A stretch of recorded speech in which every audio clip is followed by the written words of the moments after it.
Hi, good afternoon from North Miami. I would like to speak a little bit about the pyramid, Stonehenge, and Gate of the Sun, and many other rock formations that we see in different places on our Earth. And many people come to me sometimes and ask me something about, okay, with these scrolls, like buried in the earth like a thousands of years, or we find some kind of carving in the cave somewhere, and we just feel so fascinated. I understand, of course. But I want to let you know, I hate to bust your bubble, but those pyramids and Stonehenge and Gate of the Sun, all those seem like impossible, I mean, for us to actually build something like that. It is impossible because we don't have the right equipment. They are built by the alien, of course, because none of the civilization that have enough equipment to do even now. We cannot do it. They just have they have the what they call the airlift, and they lift rock and they just took there and they place one by one. So there's nothing special about any of them. So you say that I'm there and I feel so powerful. I feel so mysterious. It is you that powerful. It is you that mysterious that you give your power to them.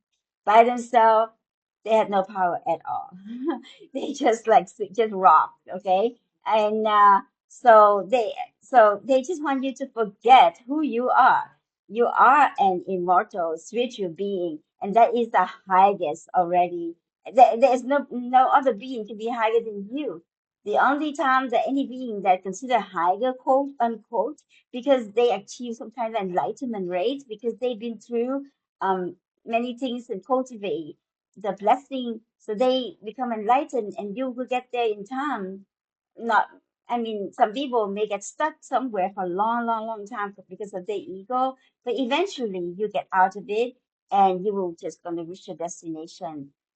Source created us, and therefore there is nothing in this earth, particularly on this planet Earth. When you find something that dig, like you can dig, like you find, oh my God, this artifact has been like forever somewhere, and you just feel fascinated. I understand the fascination, but that's the beginning and the end of it all. There is nothing spiritually about it that can be so fascinating, because it's just created by an alien, right? They just have a high technology that we don't have.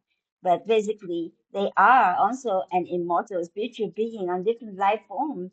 And some planet, they just not even have wisdom like you do, right? The one that in control of planet Earth for a very long time doesn't have that wisdom. They want to control you.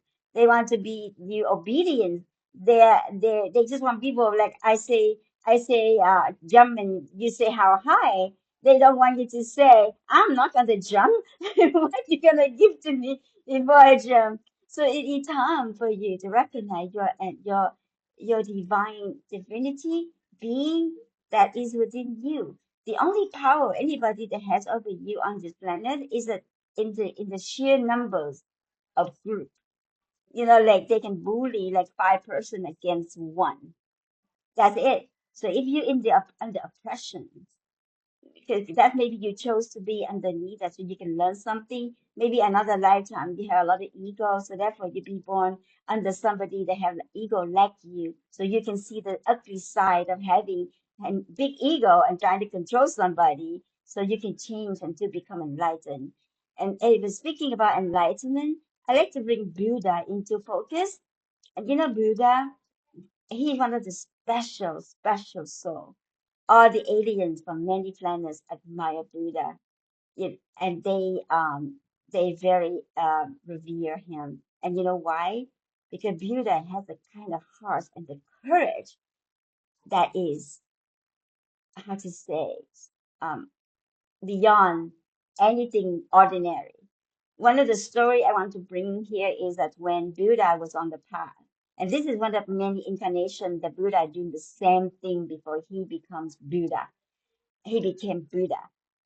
He was in the forest, and there was a tiger, and she was having baby, like the cubs, and they about autumn about to die because She was so sick or something, she couldn't find food.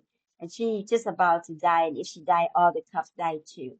So what Buddha did was lay his body down and he told the tigress just to eat his body so she can get all the strength to feed herself and then to feed her cubs. Can you imagine the kind of courage just to lay there to be eaten by a tiger so they can live and you die? And that's not only the one time that he did that, many lifetimes that he did that. So like when it comes to alien, they may have special power because they have the equipment, not because they have the power cultivated, just like Buddha did. And why he had that? Because his heart, the love. Love is so powerful. He's superseding just the love alone from Buddha's heart that he became just enlightened that that anybody can rival it. We haven't seen in the history anybody can rival Buddha. And he's a very real and authentic being, and all of that because his heart is full of love and compassion. And he actually saw when he was meditating under the Buddha tree, he saw the endless reincarnation, the transmigration that we had to go through because the alien just put you through all of these things to keep recycling you, recycling you, make you come back to work for them. And this is the part from having reborn to learn a lesson that's totally different. But there's a small group, but very covert group that trying to do that to human beings. So just go to your heart, the love in your heart actually it is commanding heaven and earth, commanding heaven and earth because it's so difficult to have just a loving heart. It's so powerful. It's one of the most powerful force there is. So if you feel really tiny and small, nobody seeing you, nobody look at you, just my word. The universe see you very clearly. The universe see you very clearly. And the universe appreciate you that you spread love around and put light onto the earth. So before you even jump to any technology to learn, anything that's so mind shattering or mind boggling, be marvel at the ability to love and to give love. So until we meet again, I hope you have a really amazing weekend, and I hope to speak again to you soon. Thank you for watching.